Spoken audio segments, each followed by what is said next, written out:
بسم الله الرحمن الرحيم.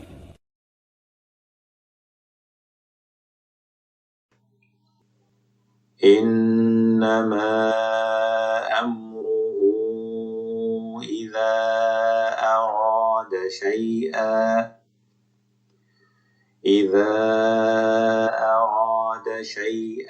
أن يقول له كن فيكون۔ وہ جب کبھی کسی چیز کا ارادہ کرتا ہے اسے اتنا فرما دینا کہ ہو جا، وہ اسی وقت ہو جاتی ہے۔ یہی بات سورہ البقرہ کی آیت نمبر 117، سورہ آل عمران کی آیت نمبر 47 اور 59، سورہ الانعام کی آیت نمبر 73، سورہ النحل کی آیت نمبر 40 اور سورہ المومن کی آیت نمبر 68 میں کم و بیش انہی الفاظوں میں بیان کی گئی ہے۔ یعنی اللہ تبارک تعالیٰ کا ارادہ، پھر ان کا کلام، اور پھر اس کام کا ہمارے رب کے حکم کے عین مطابق اسی طرح ہو جانا۔ ارادہ یعنی خیال، آئیڈیا، جس کا اظہار ابھی تک نہیں ہوا، یعنی بات ابھی دل ہی میں ہے۔ کلام یعنی اگلا مرحلہ، بنیادی آئیڈیا کو، خیال کو، دل میں آئی ہوئی بات کو زبان سے ادا کر دینا، الفاظوں میں ڈھال دینا، بیان کر دینا، کہہ دینا، حکم دے دینا۔ اور تیسرا اور آخری مرحلہ، اس کام کا ہو جانا، فعل کا انجام دیا جانا، حکم کا عمل میں آ جانا۔ ان تینوں ذرائعوں سے ہمارے خالق کی خصوصیت اور قوت کا اظہار عمل میں آتا ہے۔ ذرا دھیان سے، ہمارے خالق نے اپنی اس ادنا سی مخلوق یعنی انسان کو بھی یہ تینوں چینل، یہ تینوں ذرائع آزمائشی طور پر محدود صلاحیتوں کے ساتھ مقررہ مدت کے لیے عطا فرمائے ہیں کہ ہم کون سے خیالات اپنے دل میں بساتے ہیں، ہمارے چھپے ہوئے ارادے کیا ہیں، ہم الفاظ کی ادائیگیوں میں کتنے محتاط ہیں، اور اپنے جسم سے ہم کون سے فعل انجام دیتے ہیں۔ ہر نفس کی بنیادی ذمہ داری ہے کہ وہ اپنے دل، کلام اور عمل سے اپنے خالق کے بتائے ہوئے احکامات کی مکمل تعمیل کرے۔ یعنی 3 راہیں، 3 ذرائع یا 3 شعبہ جات اپنے رب کے احکامات کو پایا تکمیل تک انجام دینے کے لیے بنیادی جز کی حیثیت رکھتے ہیں۔ یہی لاسانی خصوصیات جو ہمارے رب نے ہمیں مخصوص مدت کے لیے عطا فرمائی ہیں، ہمیں اشرف المخلوقات کا درجہ دلاتی ہیں۔ یہی 3 فعال اعضاء ہماری روح کی پوشاک ہیں، جن کے ذریعے ہم ہر فعل کو انجام دیتے ہیں۔ دل کی گہرائیوں میں خیالات، جذبات، احساسات جنم لیتے ہیں جو ہمیں اپنے خالق سے قریب بھی کر دیتے ہیں اور دور بھی۔ یہ ایک مسلسل اور جاری و ساری عمل ہے جو ہمارے ارد گرد کے ماحول، آوازوں اور مشاہدات سے متاثر ہوتا رہتا ہے۔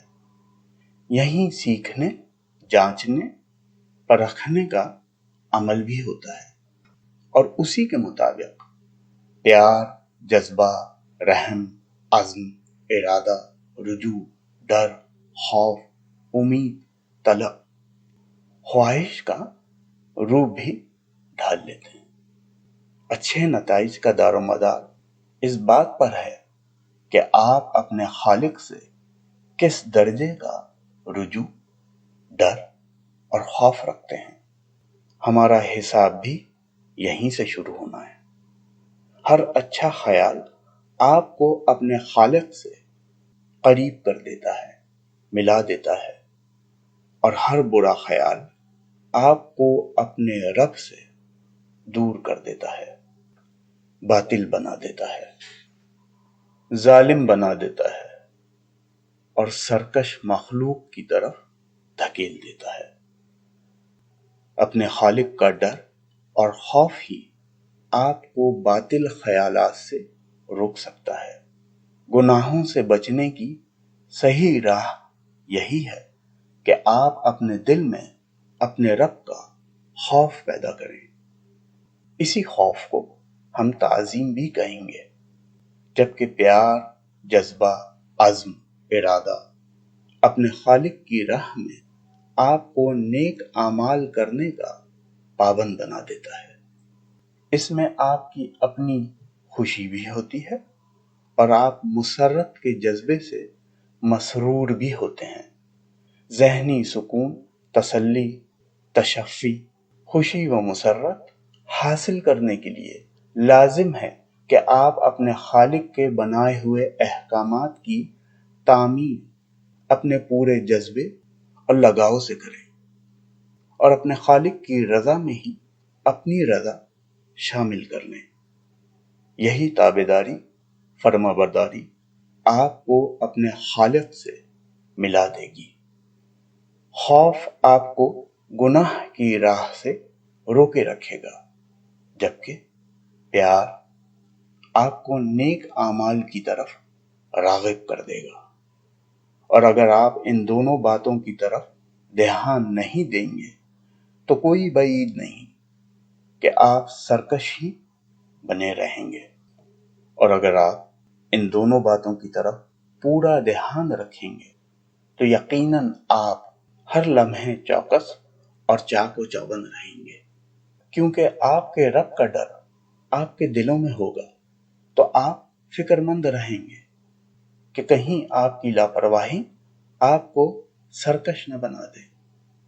دوسری طرف پیار کا جذبہ آپ کو چست رکھے گا کہ آپ اپنے رب کی راہ میں نیک اعمال بڑھ چڑھ کر کریں، کیونکہ اس زندگی کے خاتمے کے ساتھ ہی آپ کا اعمال نامہ بھی بند ہو جائے گا۔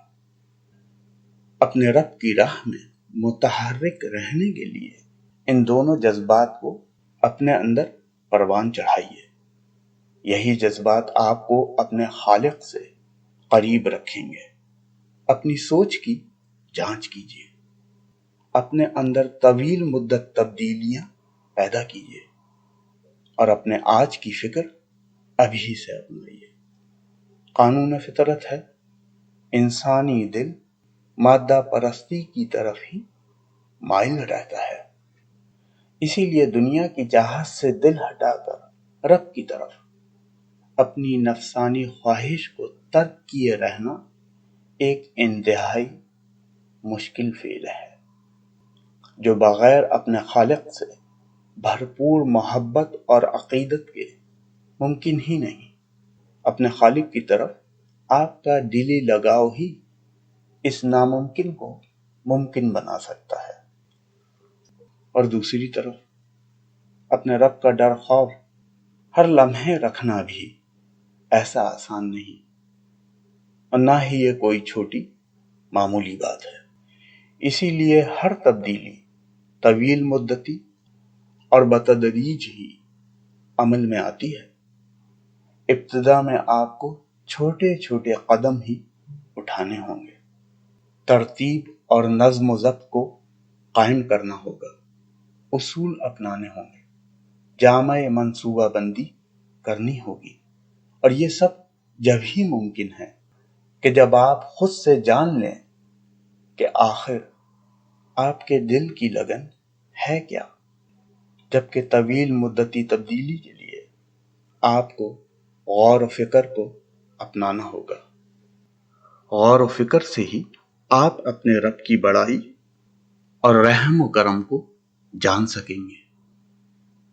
جتنا آپ اپنے رب کو جانیں گے، اس کائنات کے محرکات کو سمجھیں گے، اپنے علم کو بڑھائیں گے، اپنے رب کی طرف متوجہ ہوں گے، اپنے رب کی تعظیم کریں گے، عقیدت رکھیں گے، اور یہی جذبہ آپ کو اپنے خالق سے جوڑے رکھے گا، اور گناہوں سے بچنا، اپنے نفسانی خواہشوں کی پیروی نہ کرنا آپ کے لیے آسان ہوگا، جبکہ دوسری طرف آپ اپنے رب کی عبادات کر کے اور اپنے رب کے بتائے ہوئے احکامات کی پابندی کر کے دلی مسرت اور حقیقی خوشی پائیں گے۔